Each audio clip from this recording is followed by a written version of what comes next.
Well. On board. Anything to watch? Turning red. Can't stand furries. Zootropolis. This is just rice bait. Spider-Verse. He isn't even a spider. Whatever happened to good old-fashioned values on which we used to rely? Anthropomorphic mascots, animated films. It's almost like they don't make them anymore. Oh, what's this? Over the Hedge? This could be a good bit of fun to watch to see. 3:28 a.m. What's the beak? This was not the film I remember. I can't even bear the thought of talking about this movie film. Just thinking about it makes me so angry. But maybe teamwork could make the dream work. DreamWorks Animation, that is. Oh. Quick, to the gummy ship.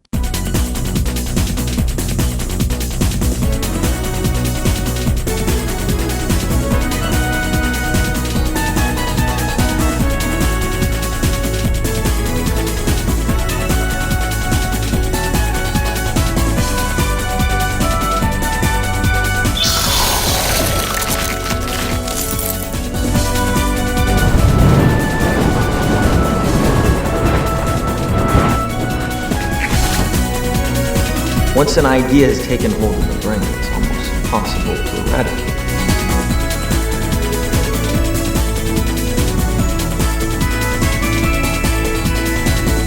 Well, better use the magic library card. Oh, well, this is a load of trite. But what's this? The signal is going off.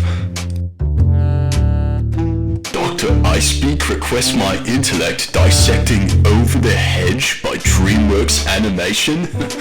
Well, I suppose bashing normies can wait.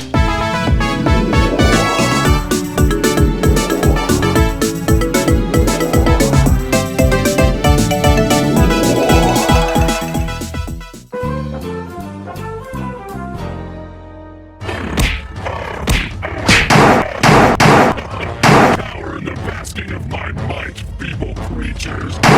Huh? This trivial shit again? I'm busy slaying the freaking weak. Fine, this better not piss me the hell off too much. Game. Set. Match.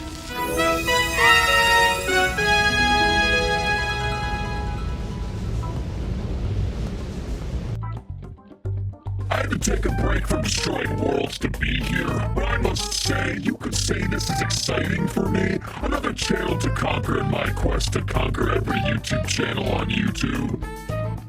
Well, this really is a meeting of the mind. Glad to be of service. So why do you beckon us, Dr. Ice Freak? That's Dr. Icepeak to you. Glad you asked.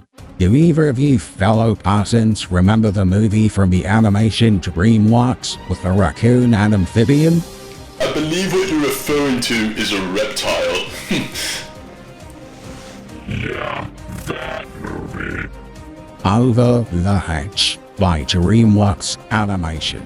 Known for Shrek, Shrek 2, Shrek the Third, Shrek the Horse, Prince of Egypt, and Shrek the Ever After. And Madagascar Escape to Africa. I actually really like that one. So, are we just gonna sit around like communists, or are we just gonna lay around like some sort of union workers, or are we actually going to review this actual film?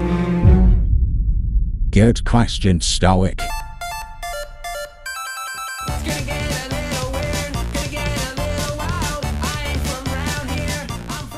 The movie begins with our titular character RJ, bit of a racist name. He is hungry for food because he lives outside, and everyone knows there's no microwavable chicken nuggets in the outer worlds. And on his last breath, he notices a big cave, full of food and a bear. RJ then steals all the food from the bear until it goes horribly wrong. The beast awakens, giving RJ a very big telling off. If RJ doesn't get his food back, he'll be the food. But RJ can't get you the food back alone, so he finds himself some new friends.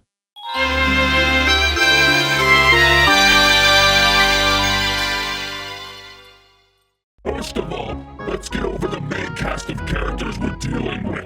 RJ, Vern. First of all, what can I say about the characters? Or should I say, animals? You think they were smart enough to write some goddamn fucking character development, but all we got was typical he said, she said bullshit. Characters lie, characters trick other characters, and we the viewers are fucking fucked, and dare I say it, fucked. If I was a damned animal in the forest, I wouldn't have believed a lying thief bastard such as him. My demon senses would have gone off. The bear is one of the only understandable characters, and he's painted as the damn villain, even though he's the victim of a hate crime. If anyone gets in between me and my food horde, you wouldn't leave my fucking king alive, so I get his damn mindset. The humans play a role meant to make you laugh as well as have fun watching the film. Simple corporate mistake. All they do is piss me off. They don't understand the damn animal starvation and food cravings. Annoying at best. Now, where were we?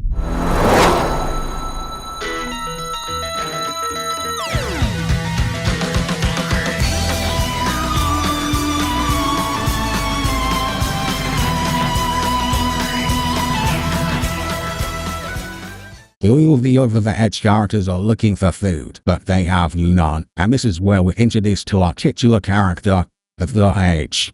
RJ, seeing the over-the-edge animals in a place of desperation, decides to introduce them to the world-famous Dorito chip.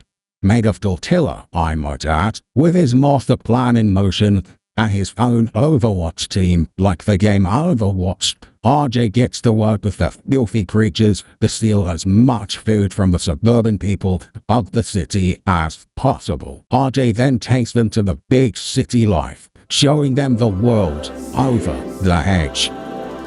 Movie on the big screen.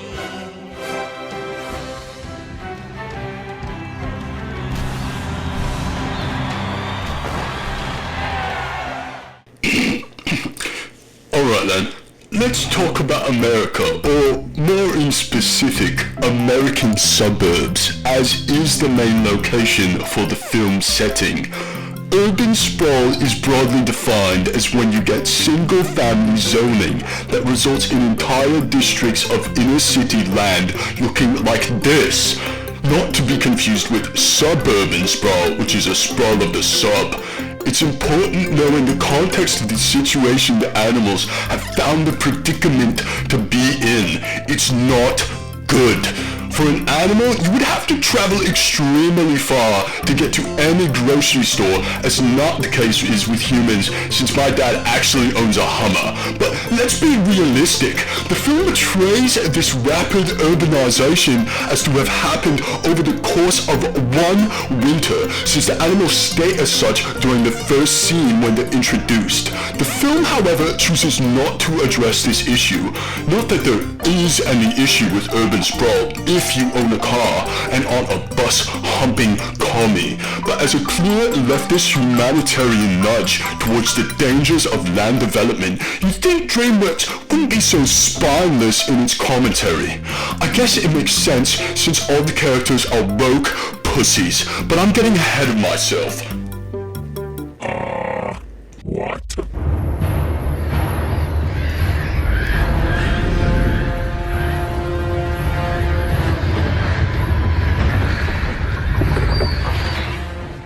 We then have a classic montage, classic DreamWorks, and just as the film could have wrapped up, and RJ has all the food in the world for the bear in the cave, things take a turn for the worst. A big feud between Vern and RJ has been boiling up.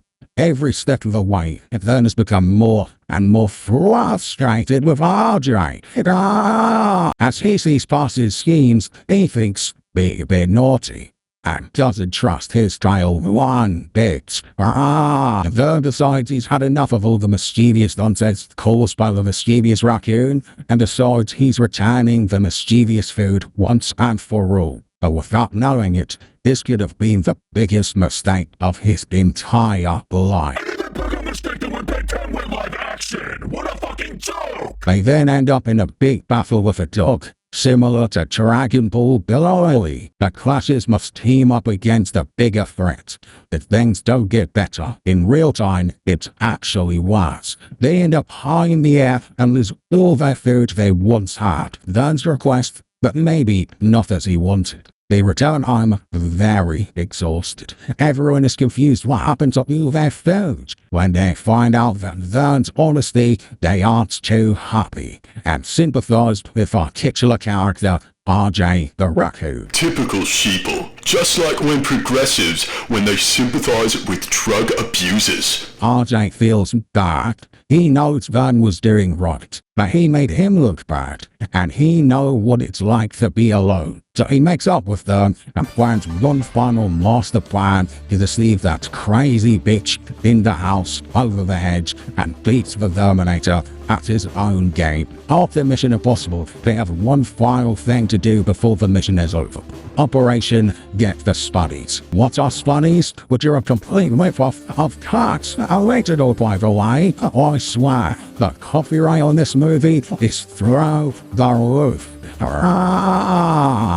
But as him and Vern fight over getting the Spuddies, RJ spills the beans. RJ reveals he was doing all of this for the bear. Vern and the others feel not only betrayed and thrown under the bus, Don't even get me started on public transportation. but shot too. But deep down, Vern understands RJ's position.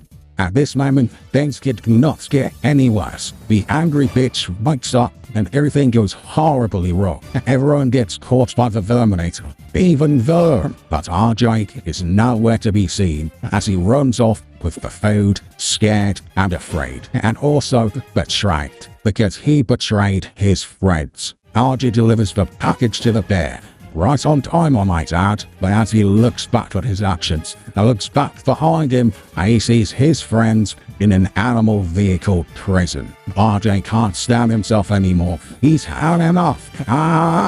He knows they need his help, and he understands he wants a life with them in it. So he says bye-bye to the bear and goes off to rescue the whole team, food and all. After a bit of a mix-up, we end up back at the hedge, our team dealing with both the Terminator and Scary Lady and the bear. But thanks to the repulsive squirrel, an energy drink saves the day, and our animals live on in peace. Safer style.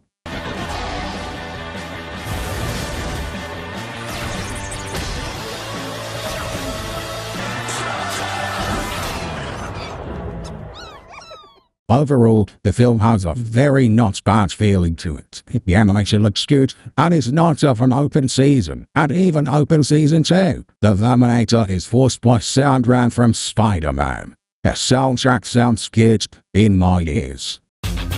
Yo, yo, Paraka. Yo, yo, Paraka. Now that's enough fucking compliments, you fucking goose. There is nothing redeemable about this film. I'd only call it a film the way that it's covered in a film of shit. The jokes are for kids. The human sex appeal takes a backseat to the sexy skunk.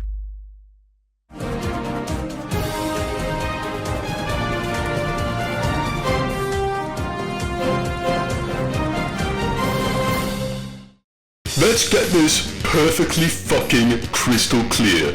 Over the Hedge is a milquetoast depiction of class struggle of the archetypical blue-collar, working-class, neoconservative animals fighting against the oppressive, authoritarian, expansionist upper class of homeowners that in no way seeks to even challenge its status quo liberal talking points by complete and utter virtue of showing man and nature as organized immutable systems. The animals, even during the end credit sequence, gorging themselves in a sick display of hedonistic consumerism, alluding to horseshoe theory pedantics. It's anti-intellectual, gay, and sloppy writing at best.